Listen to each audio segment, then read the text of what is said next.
कोमल और सपना दोनों बहुत अच्छी सहेलियां थीं। बचपन से एक साथ ही बड़ी हुई थीं। दोनों के परिवारों में भी काफी मेल मिलाप था। 1 महीना पहले ही सपना की शादी हुई थी। कोमल बैठना, मुझे तेरे साथ ढेर सारी बातें करनी है। पहले तू बता, तू शादी के बाद मुकेश के साथ खुश है ना? अरे यार, लव मैरिज का यही तो फायदा है। पति चंगुल में हो तो फिर किसी बात की कोई परवाह ही नहीं। मेरे आगे पीछे घूमते हैं मुकेश, ऐश है मेरी तो। अच्छा, और घर में सबका स्वभाव कैसा है, तेरी सास वगैरह? मेरी सास थोड़ी तेज है। टोका टाकी की तो तुझे पता ही है, हर सास की आदत होती है, और सासें कभी अच्छी हो ही नहीं सकती, ये तो जग जाहिर है। कोमल सपना की बातों को सुनकर कुछ सोच में पड़ जाती है। तभी सपना उससे पूछती है, ओ मैडम, कहाँ खो गई? सास मेरी खतरनाक एटम बम है, वो सिर्फ मेरे ही सामने फटता है। तू क्यों घबरा गई? कुछ नहीं, बस ऐसे ही। अच्छा ये सब छोड़, वो लड़के वाले कानपुर से तुझे देखने आ रहे थे, कब आएंगे, कुछ पता चला? हाँ, वो पापा जी बोल रहे थे कि आने वाले संडे को उनका आने का प्रोग्राम बन रहा है। वो सूरज जी के कॉलेज का संडे को ऑफ होता है। क्या बात है, सूरज जी? अभी से? सपना, अभी ऐसी कोई बात नहीं है। अभी तो पापा जी के सिर्फ फोन पर ही उन लोगों से बात हुई है, तो मुझे पता चला कि वो कॉलेज में एक प्रोफेसर हैं। मैं तो शनिवार ही वापस जा रही हूँ। मेरी सास ने घर में एक पूजा रखी है, तो मेरा पहुंचना जरूरी है। कल से 10 फोन घुमा चुकी हैं। बहू टाइम पर आ जाना, रिश्तेदार भी आ रहे हैं तो तुम्हारा होना जरूरी है। पता नहीं, जैसे बहुओं को तंग करे बिना इन सासों को नींद ही नहीं आती। सपना वापस अपने ससुराल चली जाती है। रविवार के दिन लड़के वाले कोमल को देखने आते हैं।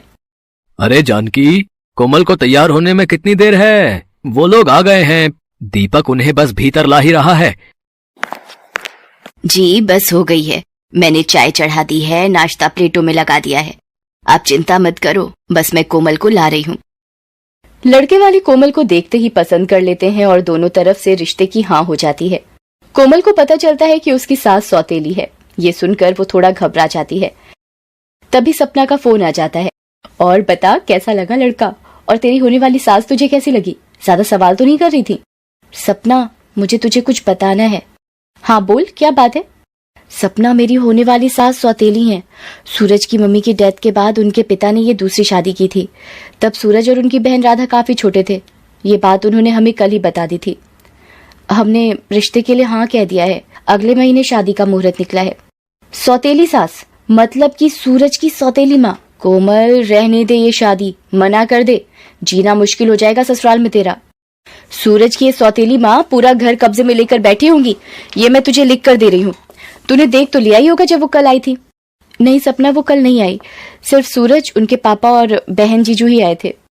ये सब बातें सुनकर सपना थोड़ी हैरान हो जाती है। कोमल के मन में भी सास की एक अलग ही छवि बन चुकी थी। 1 महीने बाद कोमल की शादी हो जाती है और वो अपनी ससुराल पहुंचती है। कोमल भाभी, आप मुंह दिखाई में इनके हाथ से कुछ मत लेना। मैं और भाई भी इनसे ज्यादा मतलब नहीं रखते। राधा ठीक कह रही है। कोमल, तुम ज्यादा बात मत करना। वो हमारे पिता की दूसरी पत्नी है। इससे ज्यादा वो हमारे लिए कुछ भी नहीं। कोमल चुपचाप सूरज और राधा की बातें सुनती रहती है। एक शाम कोमल अपने कमरे में होती है। कोमल बहू, क्या मैं अंदर आ सकती हूँ? जी जी माँ जी, आपको पूछने की क्या जरूरत है, आइए। कोमल बेटा, मैं तुम्हें शादी के बाद कुछ भी नहीं दे पाई, इसलिए ये मेरी तरफ से एक छोटा सा मुंह दिखाई का तोहफा रख लो। माँ जी, ये हार तो बहुत सुंदर है। शुक्रिया माँ जी। मुझे बस आप आशीर्वाद दीजिए कि मैं अपनी बहू होने की सारी जिम्मेदारियां निभा सकूं। कोमल, घर में किसी भी चीज की तकलीफ हो तो मुझसे कहने में बिल्कुल मत हिचकिचाना। सुजाता का ऐसा निर्मल व्यवहार देखकर कोमल सोच में पड़ गई कि वो तो बहुत अच्छे स्वभाव की है, तो आखिर सूरज और राधा सुजाता को क्यों पसंद नहीं करते। वो इस बारे में अपने ससुर सत्यजीत से बात करती है। कोमल बहू, सूरज जब 6 साल का था तब राधा 3 बरस की थी। तब उनकी मां सुषमा का बीमारी के चलते देहांत हो गया। मजबूरी में मुझे सुजाता से दूसरा विवाह करना पड़ा, पर सुजाता ने भी अपनी औलाद न करने का फैसला लिया ताकि सूरज और राधा के लिए मां के प्यार में कोई कमी ना आ सके। पर इन दोनों के मन में हमेशा ये बात रही है कि सुजाता इनकी सौतेली मां है। पिताजी, आप बिल्कुल चिंता मत कीजिए। मैं एक माँ और बच्चों के आपसे रिश्तों में दूरियां मिटाने में कामयाब हो जाऊं, ये आशीर्वाद दीजिए। जीती रहो बहू, सदा खुश रहो। कोमल ने सोच लिया था कि वो सुजाता के प्रति मनमुटाव को सूरज और राधा के दिलों से मिटाकर रहेगी। एक दिन, पापा इसी हफ्ते गोद भराई की रस्म है और मेरी सास ने बोला है कि हीरे के 2 सेट गोद भराई में चढ़ाने जरूरी हैं। बाकी सबके कपड़े, फल, मिठाई और अलग अलग लिफाफे। आप सूरज भैया से बात कर लो कैसे करना है फिर।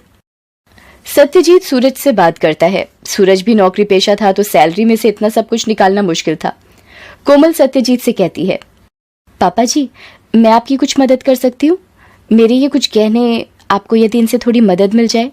नहीं कोमल बहू, तुम अभी अभी नई नई इस घर में आई हो और नई बहू अपने गहने दे, ये मैं कभी नहीं होने दूंगी। और मेरे होते हुए तुम्हें ये सब करने की कोई जरूरत नहीं है बेटा। सुनो जी, ये मेरे गहने, अब तो मैं इन्हें पहनती नहीं हूँ, ये देकर राधा बिटिया के लिए नए सेट बनवा दो। आप आज ही सुनार की दुकान पर चले जाओ, वो इसके बदले नए गहने दे देगा।